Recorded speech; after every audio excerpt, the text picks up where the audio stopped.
Hi, this is Joe again with another review. In this video, I'm going to be discussing the 2019 film Richard Jewell.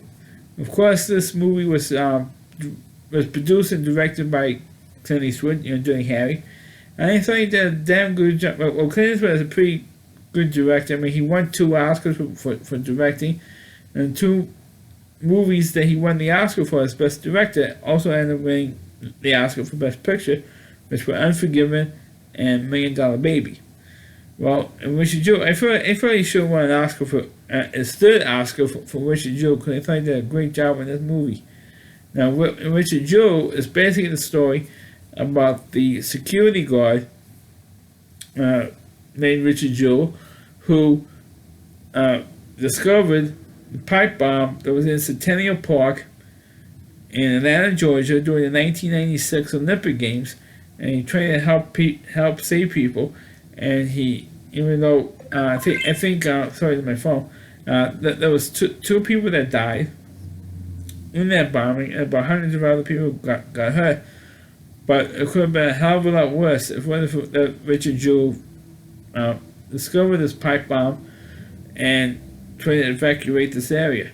And unfortunately, over the course of the movie, and of course it happened to him in real life as well, so it's pretty accurate, that at least it's accurate to the point that Richard Jewell was eventually accused of the one who actually planted the bomb, which of course we know in the movie, in reality, that didn't happen. It was just the one who discovered the device and reported on it, and trying to tell people about it. People thought at first people thought it was joking him out, and then when other police officers, when contacted the Atlanta police and the FBI, who was there to provide security in the Centennial Park, they showed them and said, "Look, this is the package. Go take a look at it." And the cops took a look at it and they said, "Yeah, it's a pipe bomb." So when Richard Jewell tried to tell people about it, at first people thought it was kidding. He said, "No, you gotta get out now. Get the hell out of here." And at first people didn't take him. People at first did not take Richard Jewell seriously, because the guy, well, the way I don't know if it was this way in reality, but at least in the film, he was considered a joke. Kind of like somebody who is like a little bit out there, so to speak. Maybe somebody who nowadays they probably call him, he's probably like he has a disease somewhere in the autism spectrum disorder or something like that. Like, people would say that about me today. But then people say, "Oh, he was a little bit off. He was a little bit too much into law enforcement." Because Richard Jewell was originally a cop and was dismissed and was fired by this little town that he was working. It was on the police force in a small town. He was fired from them. It was a little murky as to why, and he got into trouble for impersonating a police officer, but it was a campus security guard for his college. He was a little bit too serious as a job as a campus security guard, and so people thought, oh, this guy's just a nut, and so when he was telling people about this bomb, there's a suspicious package. I think there's something suspicious here. We should take a look at this thing seriously. At first nobody took him seriously, and that probably cost a lot of people their injuries, because people did not take Richard seriously. And so what happened was he was warning people about what's happening, and then they took him seriously and they tried to evacuate the area, but unfortunately people got hurt. I think two women died, and which is of course unfortunate. But like I said, it could have been a hell of a lot worse if it wasn't for Richard Jewell. And so what happened was they couldn't figure out, because the FBI believed that Richard Jewell was the one who set the bomb there so that he could be the hero. One of those demented guys who likes to be, the hero, and set a bomb off somewhere and say, "Oh, look, there's a bomb over there. That's a I think I found a bomb." And report to the cops, and then be declared a hero.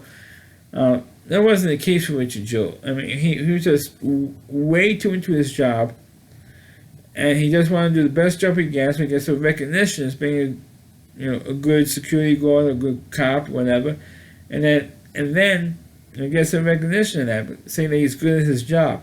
He wanted that recognition, not to be a quote unquote hero, and he was getting interviews with Katie Couric and Today Show and stuff, saying how he found the device and what happened, and told his side of the story on TV, and that's what he did. But unfortunately, the FBI just didn't believe his story because of Richard Jewell's background. Like I said earlier, he was arrested for impersonating a police officer, which comes out during the FBI's investigation of Richard Jewell. So what he did was Richard Jewell hired a lawyer who Richard Jewell used to work for back in the day, and so he gave him a call and said, "Oh, I remember." And the lawyer goes, "Oh, I remember my own private practice now, but I could take your case on." He said, "Why do you call me for?" I said, "Because I know you. I used to work for you. That's why I'm hiring you. That's why I want you to be my lawyer." And so the guy defended Richard through the whole time, and he did his own lie detector test. But of course, lie detectors are not admissible in court anywhere in the country because you could rig those things. And Richard passed with flying, big surprise. He passed with flying colors. He got like 100%. And so, but the FBI still believes he did. And even though the FBI knows he wasn't the one who planted the bomb, because the bomber actually tipped 911 off. He called 911 from a payphone in the area. So, the bomb's gonna go off in about 30 minutes. All that stuff. And the FBI tried to get Richard Jewell to say the exact words that the bomber said on the phone. And at first he wouldn't do it. And the lawyer said, chewed the FBI out. Says, how dare you make this guy say, record this? We all know he didn't do it. And they actually and there was a local reporter who actually timed it, the distance, to walk to where the I don't know what the hell is going on. Some bangers going on here. So sorry about that. They didn't know. They actually a reporter actually timed it, and she goes, and she was the first reporter to say that Richard Jewell believed that Richard Jewell planned the bomb, and she goes, "There's no way this guy could have done it. There's no way in hell this guy could have done it because he wouldn't have time to do it. He just didn't have the time."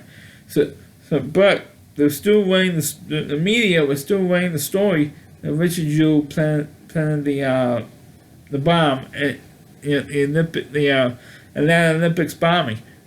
They still believe he was the bomber. Well, about 90 days later, even though they ruined this guy's life for about 3 months, they ruined his life. The FBI and the media ruined this guy's life for 3 months. Even though they technically never arrested him for it, but they came out straightforward saying he's the bomber. Even though they didn't have any evidence whatsoever that he was that he actually was the bomber. And then, of course, big surprise, they came out and they found out, or his lawyer got a statement from the FBI saying they arrested the real guy. I think 7 years later. Right? Because Richard Jewell still had this cloud over his head for like 7 years. The people, he didn't get a job for a long time, and he finally did get a job at a small town police department, like a desk sergeant.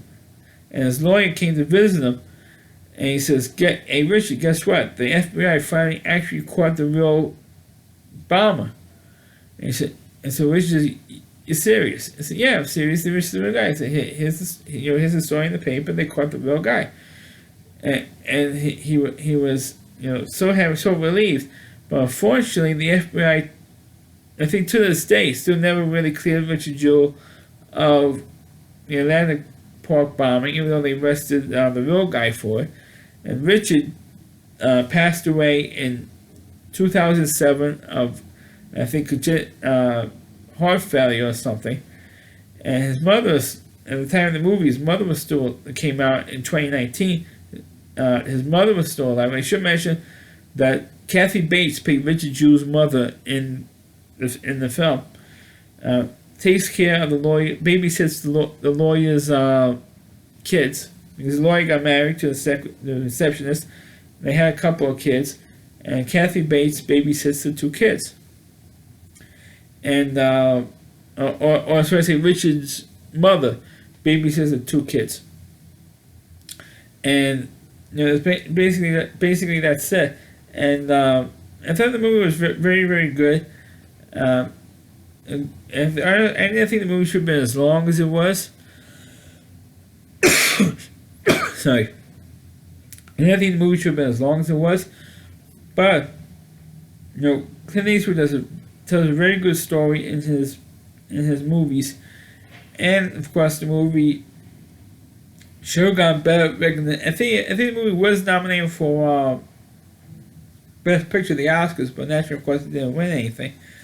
Because Clint Eastwood only directed like 2 movies that won for Best Picture, so they don't want to give him a third Oscar win for some. Because I don't think Clint Eastwood's not going to win another Oscar for the rest of his life because of his conservative political views. Liberal Hollywood's not going to give him another Oscar, and that's if he puts out his 44 caliber revolvers. Says, "Go ahead and make my day." To the Academy. That's if he does that. He's not going to win another Oscar for the rest of his life, unfortunately. Because it's so political in Hollywood. It's only been political for a long, long time now, since maybe 100 years. It's been political. But Richard Jewell is definitely one of the better movies in the Clint Eastwood canon, and at least it tells a true story. It's pretty rough to look at about how the FBI treated this guy, and that's pretty much how Clint Eastwood approached the story. Was it showed how horrible the FBI was to Richard Jewell and how they treated him and all that stuff, and it's really rough to unbelievable to watch because even though the FBI, there's one particular scene when the FBI actually goes to Richard Jewell and Richard's lawyer, and it tells them that they're not going to arrest him for the bombing, but they still believe he's a suspect though, even though he's not going to be arrested by the FBI for the bombing, but we still feel that he's the bomber. I mean, what is that? I mean, because you're right, because he didn't have enough evidence on him. So because he didn't have enough evidence on him, they're not going to arrest him for the bombing, but they still feel that he's the bomber. So it's like we feel you're still the bomber, but we don't have enough evidence to arrest you. That's what they were going as, and that's what they decided to do, and so that's why Richard Jewell, for the rest of his life, so he had this cloud over his head, and until even though he passed away in 2007, he still has that cloud over his head that he was accused of the Atlantic bombing, and he's still accused to it to this day. And thankfully, by this movie, it goes through Richard's point of view, Richard's story, and hopefully people believe that how wrong the FBI was and going after a completely innocent guy. And all he did was he did his job. That's all he did. So that's my review of the movie Richard Jewell. Please click on the video, please rate it, please subscribe to my channel, and please forward this video onto your Facebook pages. You can check out all my reviews and on my YouTube channel at realityc.com. That's all WDY. realityc.com. That's the homepage of the Reality Reviewer. Chris Lee Moore, and please check out all of his videos on this website. Thanks for watching, and catch you next time.